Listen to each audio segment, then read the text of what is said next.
Okay, welcome to the League and More live here from Totally Workwear Stadium. And our special guest in this chair today, we've got the coach, Jon Buchanan, Colts coach, Mark Gliddon, legend Gavin Payne, and a very special guest, Brian Torpy, talking about all things that are the Firehawks and ground development. We hope you enjoy our program. We'll be back with Mark Gliddon very soon.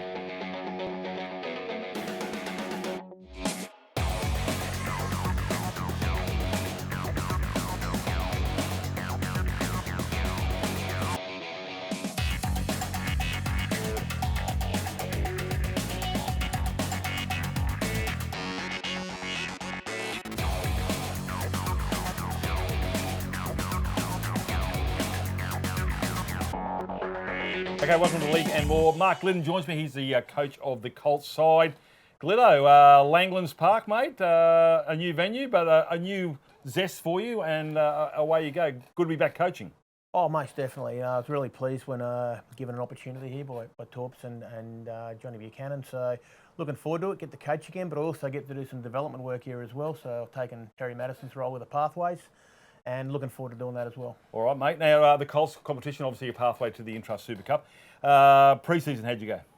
Well, thus far, we've had a pretty good pre-season. 9 of my blokes have been training with the Cup, which is fantastic. It's a really good opportunity for them, and they're sort of filtering back now at the moment. So we've had one trial. It was a 20-all draw with Burleigh. This week we play Wynnum Saturday afternoon here at 1 o'clock, I think it is. So we'll see how we go against Wynnum. Wynnum are usually pretty strong, so it'll be good. What do you feel about trials, mate? Is it necessary evil? Oh, it is, mate. Look, you got to get them. They need to get match fit, so you have to do them. But you know, you cringe when you do them because if you lose a couple of blokes, it's tough. But yeah, they're a necessary evil. So. All right. The new rules, do they apply to Colts? No, they do, yeah. We've got them this year. We play exactly the same as the Intrust Super Cup, so we need to be nice and fit and probably look at playing flat and fast. So whether I agree with the rules or not, I don't know, but I'm looking forward to seeing how it goes with it. Is there changes to the interchange with these new rules? Do you get more? So nothing? No, 8. Still remains at 8. Still 8, yeah. So young fellas, now obviously young fellas, they've got girls, they've got cars, they've got all sorts of stuff.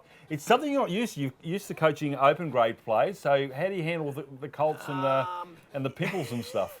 Yeah, look, I worked obviously with the Intrust Super Cup at North for a few years and enjoyed coaching men. Always have coached men, and but my last 3 years have been at the Wynnum Juniors in junior development. So I did a little bit of coaching there. I looked after the the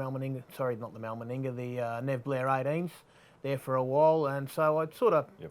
Yeah, you know, you don't treat them too much different. They're 21-year-old. They've got to make their own decisions.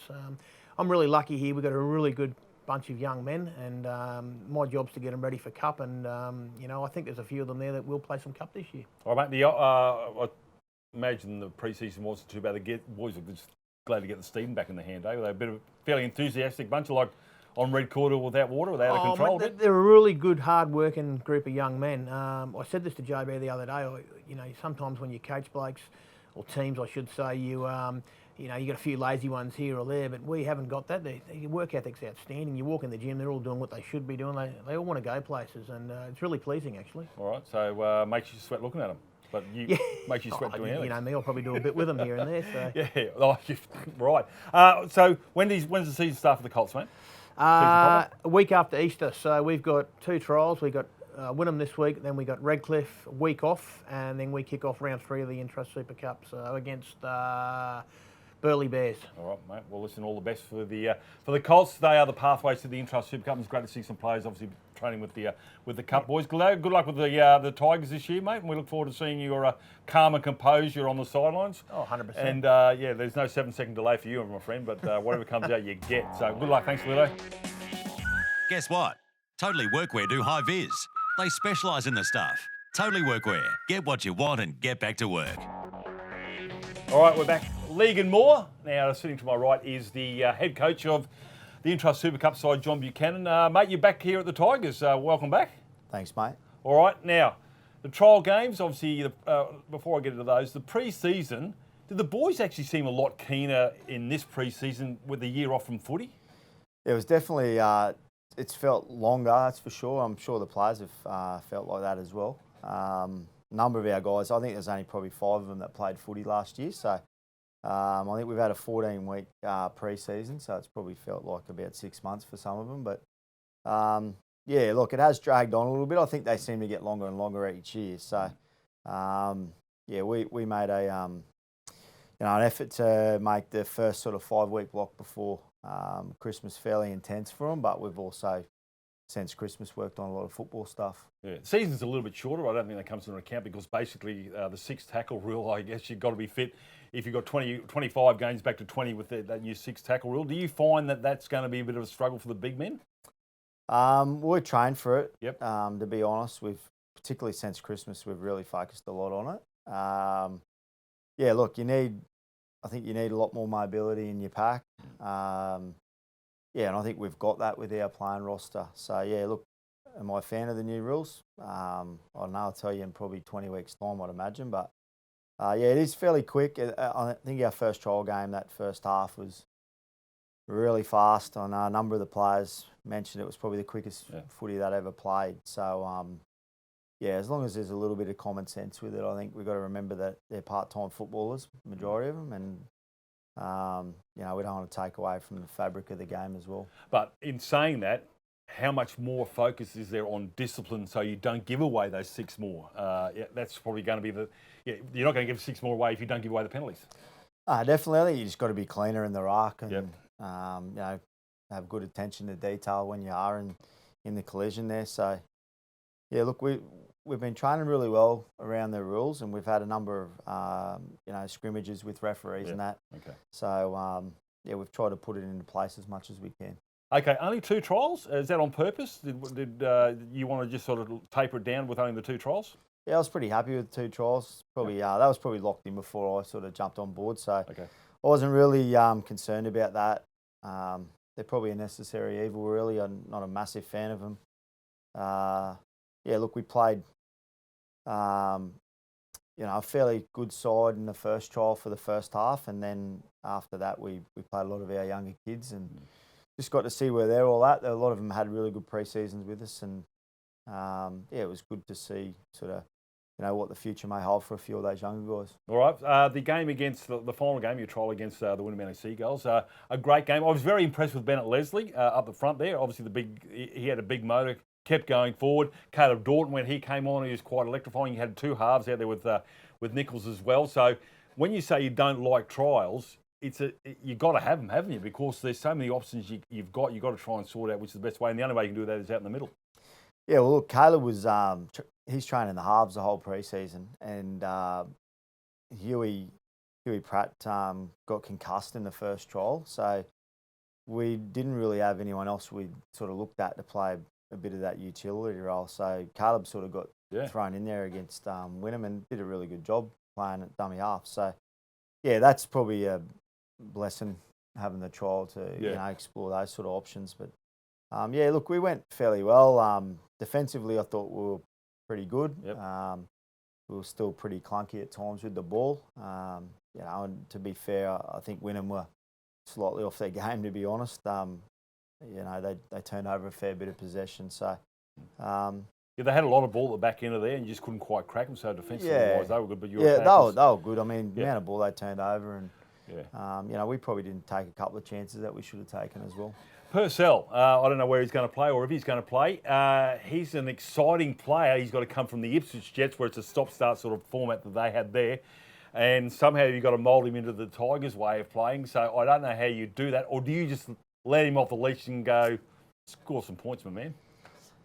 Oh, I think he's got to have a real good balance of a bit of both. Yeah, look, you're not going to harness, his natural instincts for the game. He's got wonderful footy instincts and stuff that you can't coach. Yeah, so, the more we can see that, the better, we're going to go as a team. But at the same time, I know he's really enjoying having a little bit of structure in some of the stuff that we're doing. And, I think you'll see with the rule changes a lot less structure in the game, which will really suit him. And, game speed suits him as well. So, he's been, I've always sort of admired him from afar, and to coach him's been, it's really enjoyable. He's a real character, and he's going to make your hair go grey. I can see it now. He's going to make some breaks here. You're just not ready for it. You go, what are you doing? All of a sudden, come up with a 4-pointer from absolutely nowhere. So, but that's a good position to be in, to have somebody in that if you don't know what he's doing, neither do the opposition. So Yeah. it's always a good sign. No, I'm looking forward to seeing how he goes, and hoping, I'm going to hopefully help him develop even further as a footballer. Okay, speaking of which, you're up against the Devils this weekend. North's traditional quick starters of the season. They usually win their first 5 or 6 rounds, and obviously injuries come into effect there. But they got Rowan Smith there. I think might be his 3rd year as a coach there. So he's got everything in place. He's got the cattle that he's had or wants now after 3 years. Yourself, you're a new coach at this club. So it's going to be an exciting contest between two. You've coached for a long time, but you've got players that you probably didn't expect to have, and he's got players he's brought through for a long time. So how do you beat the Devils? Oh, look, I think they're going to be one of the really strong teams throughout the year, to be quite honest. Obviously, as you said, Rowan's been there. This will be his 3rd season now. He's obviously implemented some change in the way they play, and obviously also changed their roster over as well over the last couple of years. Got some quality signings. They'll get some handy additions as well through their affiliation with the Broncos. So they're a massive threat right across the park. They play a really enjoyable brand of footy to watch, to be honest. I don't know if, not so much when you're coaching against them, but definitely just as a footy fan, I really enjoy watching them play. So yeah, look, how do we beat them? Well, this early in the year, you got to hold the footy, you got to kick well, you got to defend well. I'm confident that we've worked really hard, and we're going to prepare well this week as well to give ourselves, the best chance on Saturday night. So, mate, are you glad the footy's back? I mean, I imagine the lawn would have been immaculate over during COVID. You would have got all the jobs done. You would have taken up a bit of knitting or something like that, mate. Or what did you get up to in COVID, mate? Oh, mate, I'm a greenkeeper by trade, as you know, and my lawn always looks pretty decent, to be fair. But look, I don't know. The wife's always got some. There's always something on the fridge to do, some job. But no, I can't wait. I think everyone's of the same opinion as me. It feels like the last 12 months has been 3 years, and we're all just looking forward to the competition kicking off, and really excited to see what the year has in store for the Tigers. All right, JB, well, listen, all the best up against the Devils this weekend. It's round 1 of the Intrust Super Cup. We'll see where we're at. The 2 trials are done. It's let's get ready to rumble, as they like to say, and we'll see what comes out after round 1. Good luck, mate. Thank you. Appreciate it.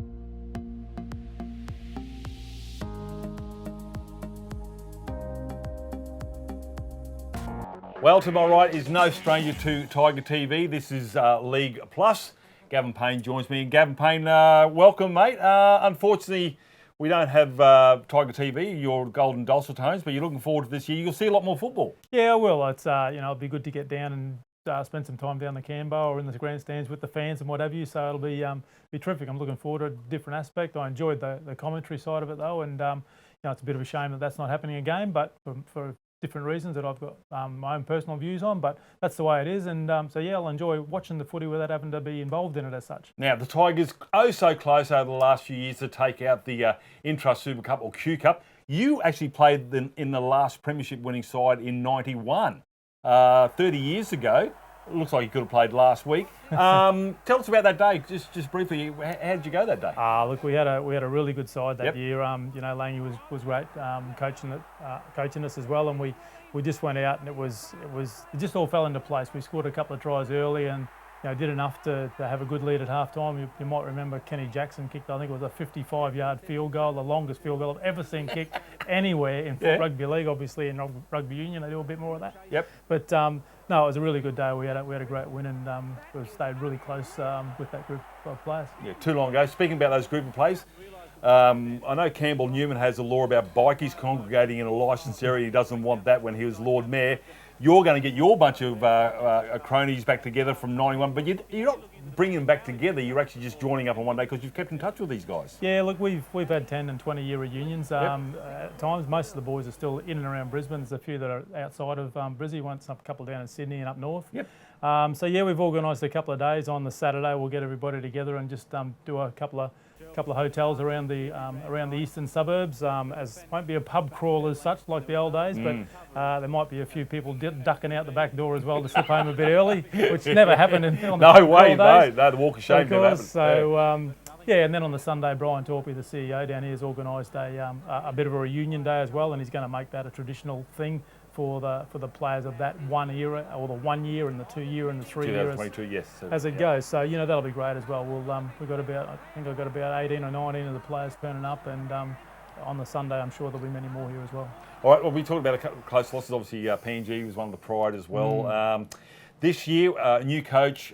There's a lot of buzz around, obviously, with the Firehawks, the name of the Brisbane Tigers as well. Yep. But nothing's changed about the culture and the will of the Tigers. They're up against Norths this weekend. They played 2 trials. Trials are trials, and that's exactly what they are. They're up against Norths. How important is it to get away to a good start, especially against a side like Norths? Oh, look, it's always important. Yep. I had a look at their first 4 games. I think they've got the Blackhawks round 2, Burleigh round 3, and then I think they've got Ipswich. So, it's a fair introduction into the first 4 weeks of the season. Obviously, that's with a new coach and no games last year for anybody, obviously, so everybody's in the same boat. It'll take a little while for the combinations to click and what have you, but any win early on is always a good win. They're all important, but the more you can gather early so you get some hiccups a bit later, it's not so hard to overcome, and you're still in the race to make those finals. Now, in 91, I'm not really sure how the structure of the competition is, but now you probably can't actually pencil in a game that you should win in the Intrust Super Cup anymore, or you're not going to rest plays, but nothing's going to be easy. You're right, mate. And I've just got to ask this question, Gavin. You talk about the field goal. How important is goal kicking now in this modern game, whereby one, it gives your players a rest, but it's worth half a try? Yeah, look, it's super important. It's been that way for a long time. They just get better and better, the goal kickers. There wasn't so many, when I finished playing, there wasn't so many around the corner kickers, as they're called these days, but we were mainly toe pokers. I was one of those, and a very ordinary one as well, I might add. So, they just, it's so important to turn that 4 points into 6. It's just it's a must do. But you want them to be 70-80% success rate generally. Devils and Tigers, it doesn't get any better. It should be a beauty this weekend. You'll be in the Canberra, hopefully behaving yourself, Gavin. But just quickly on the whole competition and the new rule changes, how do you think you would have survived with the 6 again? I think you adapt. Okay. I think you just adapt. You just adapt to the game that is before you and the rules that are there. I've never seen so many big men playing rugby league these days. I mean, they talk about the NRL, and it'll be in the Queensland Cup as well. Yeah. I'm sure that there's some big bodies roaming around there. How would you go if I played at 82 kilos, ring and wet? Would you survive? You'd have to. You'd be doing more weights. You'd be doing more fitness. You'd have to adapt, or you don't survive. Yeah, I think the key is discipline. That's 6 again, and how you manage your bench will be very, very important for the coach. Yeah. So there's a lot more stuff that they got all on. Gavin, look, we'll look forward to talking to you throughout the year on League and More, and get your insight on the game the week before, and preview the games as we go throughout the season. Gavin, good luck, and I'd imagine you'd have an EPA on you for this reunion, so people can track you down wherever you might end up that night. I'd have a couple of Broccas on me, mate, I'd say. All right. Gavin Payne, one of the legends, 91 the last time the Tigers won the title, and hopefully in 2021 they'll celebrate a win at the end in September. Gav, thanks for your time, mate. Cheers. Get your Swift on at your local Suzuki dealer now, or search Suzuki Queensland.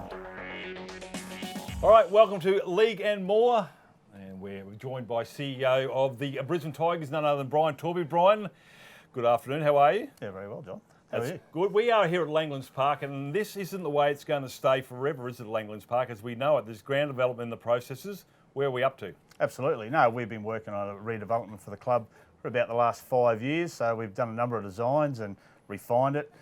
We finalised that. Council about to tick off approval for the DA, and hopefully we'll start construction towards the back end of this year, probably around September, October. We may be able to do a little bit of that work early, depending on some staging with the contractors. So roughly, give us some idea how it will change. Is the main grandstand on the eastern side or the western side? What are we looking at? Well, the main grandstand will stay on the western side of the field. Obviously, the sun won't be in your eyes in those afternoon games. But we're retaining our 2 heritage buildings that have been on site since the 1930s. They'll be relocated to the southern end of the field, inside the playing grounds. Yep. And then we'll construct new buildings on the western side, new canteen, toilets, merchandise, and then a double-storey building which will house 4 new dressing rooms, doctors' rooms, referees' rooms, and then upstairs we'll have administrative offices, corporate boxes, and then coaches' boxes and media. And it's not just rugby league we're talking about. We're focusing on the community at large. Really. Absolutely. Yeah. So we're a community club. Lots of community groups use the grounds here, so that'll continue.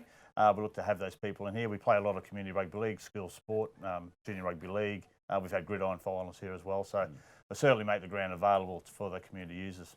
Naming of any particular stands, is that in the process? We're looking at that right now. Yep. So our committee will go through a list of the grandstands. But also going further than that, we may be looking to name, say, our boardroom, meeting rooms, as well after people who have made a significant contribution to the club. Yeah, the East Tigers, the Brisbane Tigers, as I know now, you've been around for a long, long time, so there's a lot of heritage here. That won't be lost at all. It'll be the same turf in the middle, Langlands Park as we've known it, but it's just going to be polished a little. It'll be bigger and better. Yeah. So the club started in 1917 as Cooperoo and then evolved to Eastern Suburbs in 1933. So we've been at the ground since the 60s. And that'll continue. The main playing field won't change. We're just looking to get better facilities for our players, for our staff, and for our spectators. All right, so look out for the Bulldozers to move in after the season. It'll all depend on how far the Brisbane Tigers go in the Intrust Super Cup as well. I mean, you might have to wait a long, long time come minor and major semi-finals. Fingers crossed. Fingers crossed. We'll be playing football in September. All right. Now, the big talk of the town, obviously, around the NRL 17th team. Let's just, first of all, your thoughts on why does Brisbane need a second rugby league team in the NRL? Well, for us, we think it's a no-brainer. Greater Brisbane, 2.5 million people, one team. So you compare that to Sydney clubs, the 9 Sydney clubs, they average about 450,000 people per club. So we've got a lot of people playing football, a lot of young men and women playing football who are only going to get a pathway realistically to one club with the Broncos, unless they leave and either go for other clubs in Queensland or go interstate to New South Wales or Victoria. So we think obviously having another club here is a better pathway. More people, players playing locally, staying at home, which is much better from a wellbeing point of view. Now, the Firehawks is the name. We won't go into that too much as it is. When does everybody's talking about it, so what are the NRL? Are they giving you any indication of when they'll actually make a decision? Where are we up to in that process? Yeah, we had the best indication last week when Andrew Abdo addressed the Intrust Super Cup CEO. So they're looking to go out expression of interest for submissions in April, so only next month, and then looking to make decisions by either June or July. So the timeframes are getting shorter. If you have to put a squad together by, say, 1st of November 2022, you're getting only towards 18 months, maybe less, up to towards 12 months. So time will be of the essence there to put those squads together. Of course, you've got to get coaching staff in place first, and then they'll look at lists. So it's starting to get a little bit tighter. Yeah. All right, and now the other question I want to ask you, obviously, is why there's 3 contenders that we know of at the moment. Why are the Firehawks the best option, do you believe? What's your biggest selling point here? Oh, look, we're a couple of things. We're well located in Brisbane, so centrally it's a good place to train and play in here. We'll be playing at Suncorp Stadium, which is similar to the other bids, we suspect. Look, what we're going to be a little bit different is what we plan to market, how we plan to go to the market and draw in fans. We've got a good business plan. We're well supported by our leagues club, who's financially in a good position. But we've got a good business model. We can stand on our own. We don't have to rely on the leagues club. But it's good to have them as a backing there. So we're looking to generate new fans into the game, not to cannibalise the Broncos or the Titans. And I think that's very important. And we've got a great marketing strategy to do that. All right. And at the end of the day, it isn't so much about the Brisbane Tigers or that. Brisbane needs a second team. And obviously people don't realise that, yes, every second week you will be playing at Suncorp Stadium. It won't be at the other nominated venues. It's actually going to be there. So you will have fans of other clubs in the NRL will get to see their team twice a year. Absolutely. There's lots of people who live in Brisbane who may not be Broncos fans or supporters of other clubs. So if I'm a St George fan or if I'm a Roosters fan or a Cowboys fan, I can get to see 2 games at Suncorp rather than the 1. All right, fantastic. Well, lots to be done. Obviously, it's early in the piece, but we've got to wait for Volandis and the boys to make up their mind who will be the successful bidder. But You can't worry about them. You've got to worry about your own stuff. It's almost like rugby league, isn't it? You worry about your own game plan and what you can do. You don't worry about the others. You're on the leaderboard. You're walking up the 18th. You don't look at the leaderboard, and hopefully at the end of the day you get the nod. You can only control what you can control. Yep. We're going to have a very good bid. Our business plan is very strong. Our marketing plan is exceptional. So we think we're in a very good spot to give ourselves the nod. All right, go the fire horse. Should be an absolute cracker of a concept where we can get that off the ground. Brian Torpy, thank you for talking to us on League and More, and I'll let you go back to doing what CEOs do, and that is everything. Thanks very much. Good on you, mate. My pleasure. And that's a wrap here on episode 1 here of League and More. Thanks to our special guests, obviously Brian Torpy, Mark Gliddon, John Buchanan and Gavin Payne. Get down, Totally Workwear Stadium, 6 p.m, up against the Devils this Saturday night. Should be an absolute beauty. Round 1 of the Intrust Super Cup. We'll see you next week.